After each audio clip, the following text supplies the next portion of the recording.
We're working on trying to better understand the role of decision-making in organizational safety. And one aspect of that is understanding cognitive bias and how bias affects the decisions that we make every single day.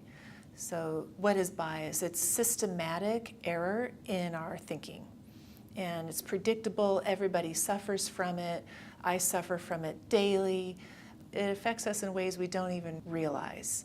An example of a bias that affects us in safety, we did a study of over 600 decisions that contributed to serious and fatal injuries. And one of the most common biases that affected those decisions was overconfidence.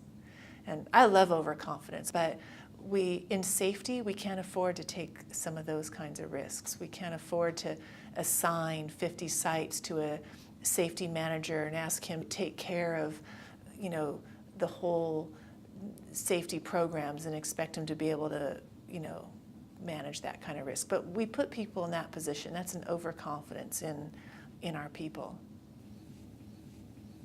Here's a common cognitive bias that affects safe decision making, and that is a lot of my clients are using pre-completed job safety analyses, and all the risks are already identified, the mitigation steps are already identified, and all I need to do is look it over, read it to each other, check it off, sign it, I'm done, right?